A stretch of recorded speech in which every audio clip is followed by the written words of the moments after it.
La vidéo d'aujourd'hui aborde un sujet particulier qu'il me tenait à cœur de vous partager, la théorie des ensembles. Mais pas n'importe quelle théorie des ensembles. Lorsque j'étais étudiant en mathématiques, je me suis tourné vers la logique d'abord pour comprendre les fondements de ma discipline.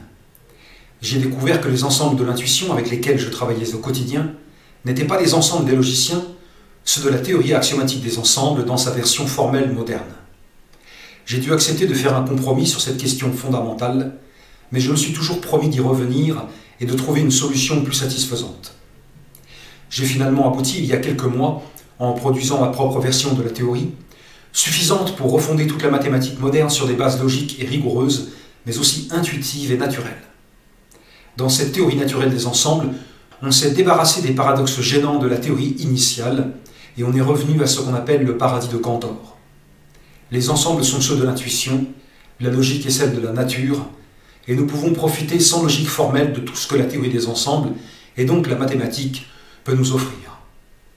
J'ai voulu vous faire profiter de ces découvertes simples, qui ne consistent en fait qu'à rassembler, reprendre et reformuler des choses que tout le monde connaît. La publication dont sont tirées les 2 vidéos que j'y consacrerai est donnée en référence dans la description. Cette première vidéo est peut-être un peu plus longue que d'habitude, mais je vous engage à la suivre jusqu'au bout. Vous y trouverez votre récompense mathématique. La théorie naturelle des ensembles, un fondement ultime pour les mathématiques. Bonjour et bienvenue sur Mathésis. Aujourd'hui, nous abordons la question de la théorie des ensembles et son rôle fondationnel pour l'ensemble des mathématiques. La révolution des mathématiques est celle de la théorie des ensembles, qui répond à la fois au problème d'un langage conceptuel universel et rigoureux, et à celui d'un fondement unique pour toutes les disciplines mathématiques. Si la théorie des ensembles est l'œuvre originale de Cantor, les limites de la théorie initiale ont conduit à une version savante, axiomatique, écrite dans la logique formelle du début du XXe siècle. Ainsi, on a coutume de penser que le fondement ultime des mathématiques réside dans une théorie axiomatique formelle qui nous éloigne de la simplicité intuitive du concept d'ensemble et de la pratique mathématique courante. Il n'en est rien, et en tirant les leçons de la théorie axiomatique des ensembles, et en analysant simplement ses propres présuppositions logiques, il est possible de reconstruire un fondement intuitif, naturel et rigoureux pour l'ensemble des mathématiques. Les notions évoquées dans cet article sont tirées de la publication scientifique donnée en référence dans la vidéo. L'avènement de la théorie des ensembles. La théorie axiomatique des ensembles.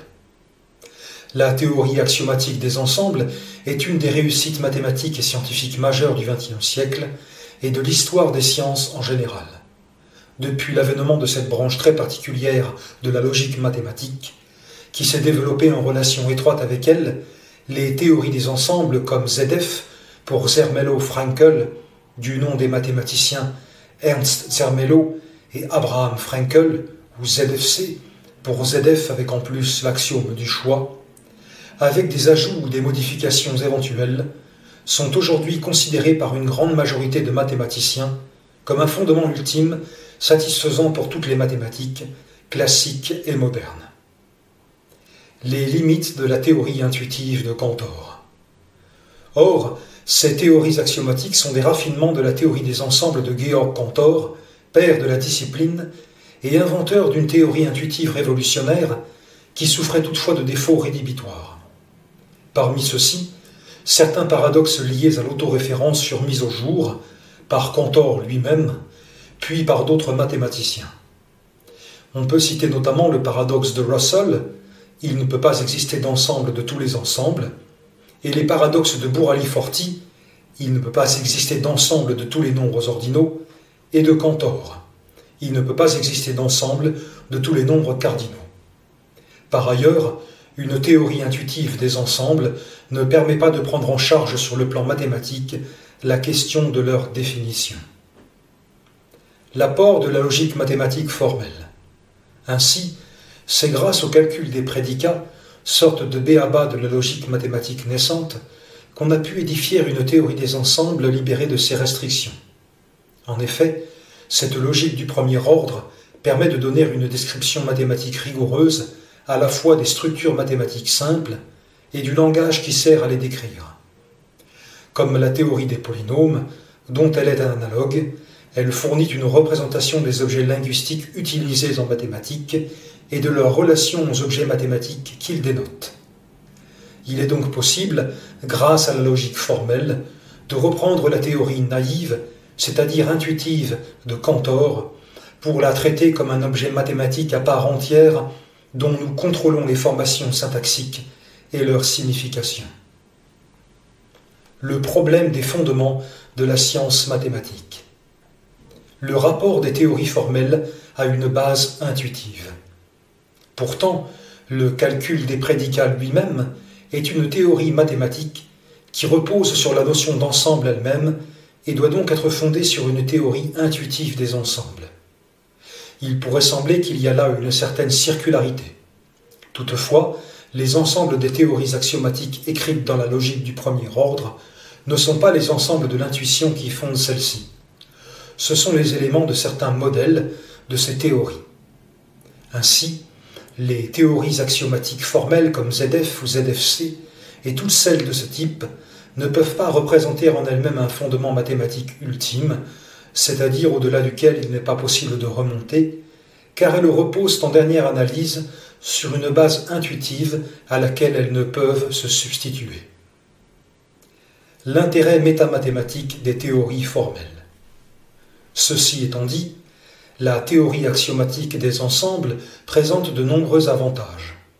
D'une part, elle possède un pouvoir expressif supérieur à la théorie naïve des ensembles.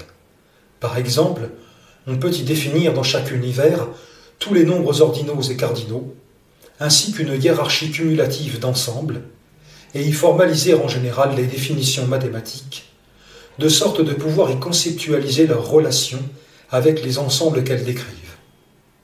D'autre part, le traitement mathématique des axiomes et des théories eux-mêmes permet d'étudier de manière scientifique des questions d'indépendance de certains axiomes, s'ils sont ou non déterminés par le reste de la théorie, ou encore des questions de consistance relative. L'ajout d'un ou de plusieurs axiomes à une théorie est-il logiquement consistant avec celle-ci? On parle ici parfois de questions métamathématiques, difficiles voire impossibles à aborder avec une approche intuitive. Les limites des théories formelles pour les questions de fondation. Toutefois, la consistance logique absolue de ces théories n'est en général pas démontrable. Autrement dit, il n'est jamais possible d'établir rigoureusement qu'elles décrivent un véritable univers d'ensemble et donc qu'elles correspondent à une quelconque réalité. Ceci signifie que cette consistance doit être admise et donc que le formalisme logique n'apporte aucune justification supplémentaire de ces théories par rapport à leur fondement intuitif naturel. L'édifice mathématique repose toujours sur un acte de foi dans ses principes premiers. Ainsi, sur le plan de la consistance logique, la méthode axiomatique formelle n'apporte aucun avantage par rapport à la théorie naïve des ensembles. De plus, le formalisme de la logique mathématique, à ne pas confondre avec le symbolisme mathématique usuel, ne correspond pas à la pratique mathématique courante qui consiste à travailler avec les ensembles de l'intuition et le symbolisme appliqué à la logique du langage naturel. Sur la figure suivante, nous avons représenté un schéma de dépendance logique des théories des ensembles. La théorie naïve des ensembles s'appuie sur une forme de logique naturelle qui considère les classes comme extension de concepts. Le calcul des prédicats présuppose une certaine théorie intuitive des ensembles, et la théorie axiomatique des ensembles au premier ordre s'écrit dans le calcul des prédicats. Principe d'une théorie naturelle des ensembles. Vers une théorie intuitive supérieure sans logique formelle. À cause des limitations à la fois de la théorie naïve des ensembles et de la théorie axiomatique formelle, il est nécessaire de chercher une voie alternative de fondation des mathématiques, et il paraît naturel d'exiger qu'une telle solution ait à la fois le même caractère intuitif que la théorie originelle, afin de refléter la pratique mathématique, et la même puissance que les théories formelles. Mais une telle solution existe-t-elle? Paradoxalement, C'est essentiellement une idée de Kurt Gödel visant à distinguer entre ensembles et classes dans la théorie axiomatique formelle NBG pour von Neumann, Bernays, Gödel, qui rend possible l'édification d'une telle théorie sans formalisme logique. Gödel définit simplement un ensemble comme une classe qui est élément d'une autre classe, et en transposant son idée à la logique naturelle, on peut s'affranchir du formalisme du calcul des prédicats en réintroduisant la notion d'objet qui apparaît encore dans les travaux de Zermelo. C'est sur cette base que nous avons proposé une refondation des mathématiques dans une théorie naturelle des ensembles, dans l'article donné en référence, Natural Set Theory, An Ultimate Foundation for Mathematics. Logique extensionnelle et théorie des classes. Comme nous l'avons récapitulé sur la figure précédente, toute théorie des ensembles repose sur la logique extensionnelle. En effet, en logique naturelle, certains concepts donnent lieu à des extensions, à savoir la multiplicité des objets possédant les propriétés définissant un concept. Par exemple, le concept parisienne possède comme extension la classe de toutes les femmes habitant Paris, si ces dames veulent bien nous pardonner de les considérer à titre purement philosophique comme des objets. Ainsi, la notion intuitive de classe correspond à celle de concept, et c'est sur cette base qu'on entend à titre intuitif la notion d'ensemble. C'est donc de la logique naturelle que nous proposons de partir en posant la définition suivante. Définition: une classe est une multiplicité d'objets appelés ses éléments. Tous les termes de cette définition sont compris dans un sens intuitif. Nous revenons à l'approche de Cantor, qui définissait sans logique formelle les ensembles comme collection d'objets que nous rassemblons en un tout. Mais cela ne pose pas de problème dans la mesure où c'est la distinction entre objets et classes et leurs relations qui s'avère essentielle sur le plan conceptuel. Si A est un objet et C est une classe, nous notons comme d'habitude A epsilon C, la propriété A est un élément de C. Tous les objets peuvent en principe être rassemblés en une classe, c'est du moins notre intuition, et puisqu'il n'est pas évident que tout concept puisse donner lieu à une classe, et donc en particulier le concept d'objet, nous l'admettrons comme premier axiome de la théorie. Axiome de réalité: il existe une classe contenant tous les objets comme éléments. Nous noterons U calligraphique le méta-univers, autrement dit cette classe de tous les objets. C'est l'univers du discours mathématique. Cette classe est bien définie, c'est-à-dire ici qu'elle est unique par le principe d'extensionnalité qui décrit intégralement l'égalité des classes en fonction de leurs éléments. Principe d'extensionnalité: deux classes C et D sont égales si et seulement si elles ont les mêmes éléments. Définition des ensembles et paradoxe de Russell. Tout étudiant sérieux de la logique mathématique moderne s'esclafferait en entendant parler d'une définition de la notion d'ensemble. La logique mathématique formelle définit désormais les ensembles comme des points d'un modèle d'une théorie comme ZF ou ZFC. Nous pensons avoir été cet étudiant sérieux, mais étant devenus méfiants envers le sérieux académique, nous avons retrouvé la possibilité de définir à nouveau les ensembles.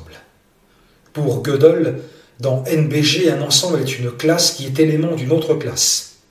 C'est la définition que nous pourrions adopter et qui s'avère équivalente à la solution suivante grâce à notre axiome de réalité. Définition: un ensemble est une classe qui est aussi un objet, ou un objet qui est aussi une classe. Une classe propre est une classe qui n'est pas un ensemble, c'est-à-dire qui n'est pas un objet. Un urélément est un objet du méta-univers qui n'est pas un ensemble, c'est-à-dire un élément primitif. Évidemment, puisque les objets sont censés être les éléments des classes, une classe qui est élément d'une autre classe est un ensemble. Réciproquement, un ensemble est un objet, donc un élément du méta-univers. Nous retrouvons la définition gödelienne au niveau de l'intuition naturelle en réintroduisant le concept d'objet. En logique naturelle, La notion d'ensemble peut donc être considérée comme un concept ambivalent. En tant que classe, l'ensemble possède éventuellement des éléments. En tant qu'objet, il peut lui-même être un élément. La distinction entre ensembles et classes apparaît classiquement avec le paradoxe de Russell. Il ne peut exister d'ensemble de tous les ensembles. C'est une des raisons pour lesquelles nous les distinguons ici, et nous pouvons alors former la classe de tous les ensembles que nous noterons S calligraphique, ce qui ne pose plus de problème puisque nous n'avons pas admis que toute classe pouvait être élément d'une autre classe. Seulement, la classe S est désormais une classe propre, tout comme le méta-univers U. Ainsi, nous disposons désormais d'un univers contenant tous les ensembles, sans logique formelle et sans paradoxe.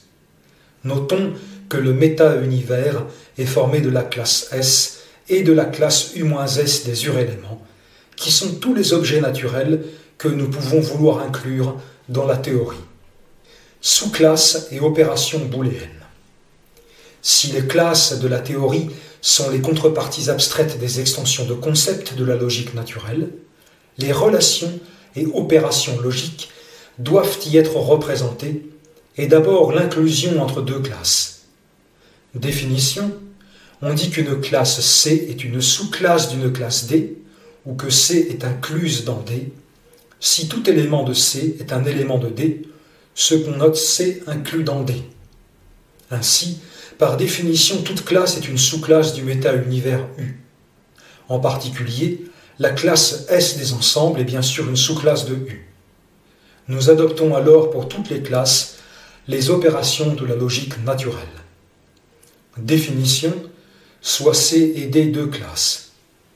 L'intersection de C et D est la classe notée C inter D et dont les éléments sont tous les objets qui sont à la fois éléments de C et éléments de D. La réunion de C et D est la classe notée C union D et dont les éléments sont tous les objets qui sont éléments de C ou éléments de D. La différence de C et D est la classe notée C-D et dont les éléments sont tous les objets qui sont éléments de C mais pas éléments de D. En particulier, si D est une sous-classe de C, la différence C-D est une sous-classe de C appelée complémentaire de D dans C.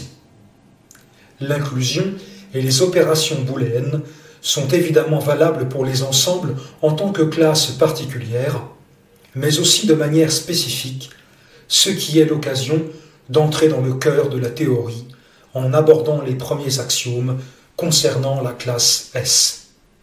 Les axiomes de base de la théorie des ensembles.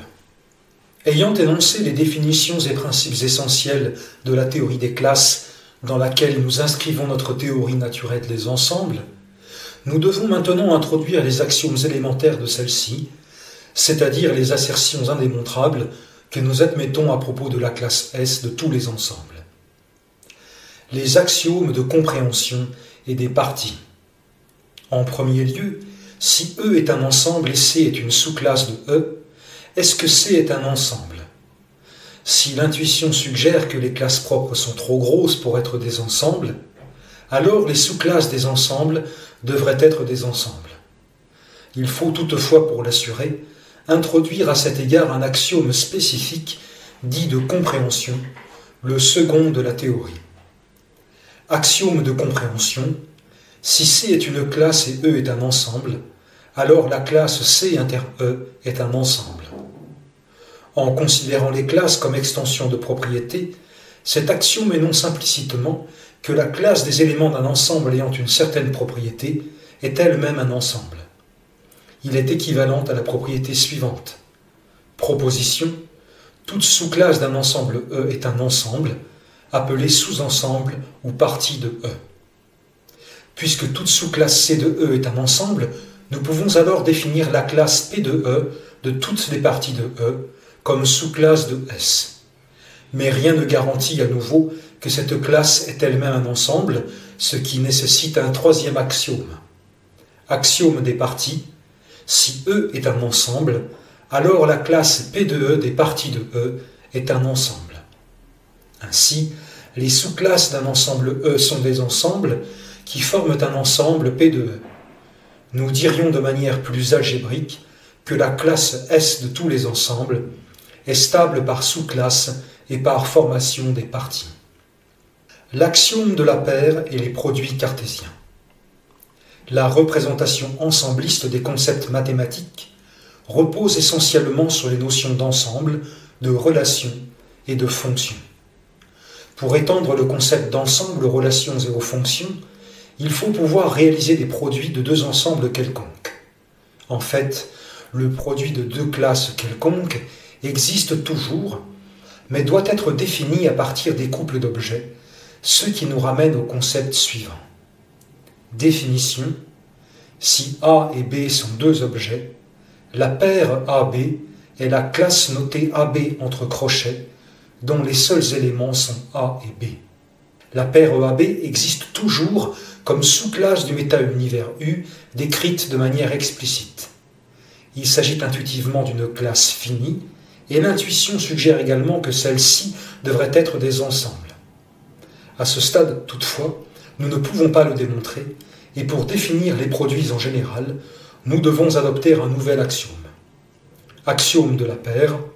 Si A et B sont deux objets, alors la paire AB est un ensemble. Lorsque A égale B, on note A entre crochets la paire AB. C'est le singleton A, ensemble dont le seul élément est A. À partir des paires d'objets, nous pouvons définir les couples d'objets et à partir de là, le produit cartésien de deux classes sans ambiguïté. Définition. Si A et B sont deux objets, le couple AB est la paire dont les éléments sont le singleton A et la paire AB, notée AB entre parenthèses. Si C et D sont deux classes, le produit cartésien de C et D est la classe notée C croix D est formée de tous les couples AB pour lesquels A est élément de C et B est élément de D. On définit le produit cartésien à partir des couples plutôt que des paires, car la définition de celle-ci est insuffisante. Alors que deux couples AB et A'B' sont égaux, si et seulement si A égale A' et B égale B', ce n'est pas vrai pour les paires AB et A'B'. Notons qu'on peut former le produit U croix U, qui est donc une sous-classe de U et même de S. L'idée paraît contre-intuitive, mais correspond bien à l'intuition sous-jacente aux propriétés des ensembles infinis E, où E croix E se représente toujours comme sous-ensemble de E. L'axiome de la réunion. Si par l'axiome des parties, la classe des parties d'un ensemble forme un ensemble, à l'inverse, on peut considérer la classe formée à partir des éléments d'un ensemble d'ensembles, une version de ce qu'on appelle en général une famille d'ensembles. En général, si C est une classe dont tous les éléments sont des ensembles, on peut généraliser à C la notion de réunion de deux ensembles. Définition. Si C est une classe d'ensemble, la réunion de C est par définition la classe notée réunion de C et dont les éléments sont les éléments des éléments de C. Symboliquement, on écrit réunion de C égale la classe des objets X du méta-univers pour lesquels il existe E éléments de C tel que X est élément de E. Et cette classe est bien définie comme sous-classe de U. On peut par exemple la construire à partir d'opérations élémentaires. Toutefois, évidemment, en général, la réunion de C n'est pas un ensemble. Exemple, la réunion de la classe S de tous les ensembles n'est autre que le méta-univers U. En effet, si E est un ensemble, tout élément A de E est un objet du méta-univers U par définition, tandis que pour tout objet A du méta-univers, A est un élément du singleton A, un ensemble par l'axiome de la paire, de sorte que A est élément de la réunion de S. Ainsi, nous devons introduire un axiome supplémentaire pour les réunions d'ensemble d'ensemble. Axiome de la réunion. Si E est un ensemble d'ensemble, alors sa réunion est un ensemble. En particulier, la réunion de deux ensembles E et F, définie comme classe, est un ensemble puisque c'est la réunion de la paire EF. Nous pouvons en déduire la même chose à propos des produits cartésiens. Proposition. Si E et F sont deux ensembles, alors le produit cartésien E croix F est un ensemble. En effet, par définition, les éléments de la classe croix F sont les couples AB tels que A élément de E et B élément de F. On a AB élément de E union F, un ensemble par l'axiome de la réunion, et par l'axiome des parties, on peut donc former l'ensemble des parties de E union F, et à nouveau l'ensemble des parties de celui-ci. On a alors que le singleton A et la paire AB sont des éléments de l'ensemble des parties de E union F, donc le couple AB est un élément de l'ensemble des parties de celui-ci. Par conséquent, E croix F est une sous-classe de l'ensemble des parties de E union F, et c'est donc un ensemble par l'axiome de compréhension. L'opération duale de la réunion est l'intersection. On peut définir en général l'intersection, notée intersection de C d'une classe C d'ensemble, c'est-à-dire d'une sous-classe C de S, en posant intersection de C égale la classe de tous les objets X du méta-univers, tel que pour tout E élément de C, X est élément de E, soit la classe de tous les objets du méta-univers qui appartiennent à tous les éléments de C. Lorsque la classe C est vide, la condition qui définit son intersection est vide également, si bien que tous les objets sont concernés, et on a alors que l'intersection du vide est le méta-univers. Inversement, la réunion de la classe vide ne contient aucun élément, c'est donc l'ensemble vide. Dans le cas contraire, on a la proposition suivante. Si C est non vide, l'intersection de C est un ensemble. En effet, si C n'est pas vide, elle contient un élément E qui est un ensemble. Par définition, on a alors que l'intersection de C est incluse dans E, c'est donc un ensemble par l'axiome de compréhension. Relations et fonctions. La plasticité de la théorie naturelle des ensembles permet de recouvrer de manière très simple les notions de relations binaires et de fonctions à travers un même concept. Définition, soit C et D deux classes. Une relation entre C et D est une sous-classe R du produit C fois D. La classe des éléments X de C, tel qu'il existe Y de D pour lequel XY est élément de R, est le domaine de R. La classe des Y éléments de D, tel qu'il existe X élément de C pour lequel XY est élément de R, est le codomaine ou l'image de R. Une relation R entre C et D est dite fonctionnelle si tout élément de son domaine ne possède au plus qu'un correspondant dans son image. Autrement dit, si pour tous X dans C et YZ dans D, tels que les couples XY et XZ sont dans R, on a Y égale Z. Une fonction d'une classe C dans une classe D est une relation fonctionnelle F entre C et D, telle que tout élément de C a un correspondant dans D. Autrement dit, tel que pour tout X dans C, il existe Y dans D nécessairement unique, tel que le couple XY est élément de F. On note F de point C flèche D, une fonction de C dans D, pour souligner son caractère opérationnel. Et si X élément de C, on note F de X entre parenthèses, l'unique objet Y de D, tel que XY est élément de F. Réunion de famille et axiome de remplacement. Cette notion générale de fonction permet de définir proprement les familles d'ensembles. Définition: une famille d'ensemble est une fonction f de I dans S, où I est un ensemble, celui des indices de la famille. Dans ce cas, un élément de la famille est une des valeurs de f, c'est-à-dire un des ensembles f de I pour I élément de grand I.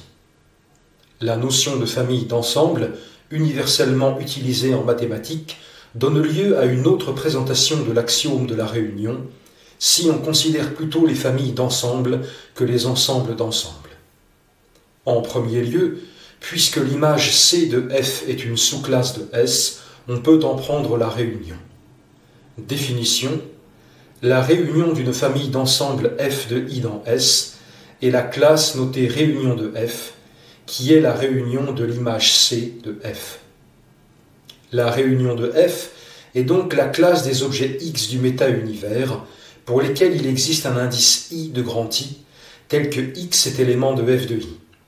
Or, I étant un ensemble, la réunion de F devrait être un ensemble. ce qui ne dérive cependant pas des axiomes déjà introduits. Afin de le garantir et de pouvoir former le produit cartésien de la famille F dans la classe S, nous introduisons le dernier axiome de base de la théorie naturelle des ensembles. Axiome de remplacement: si f de c dans D est une fonction et E inclus dans C est un ensemble, alors l'image de E par F est un ensemble.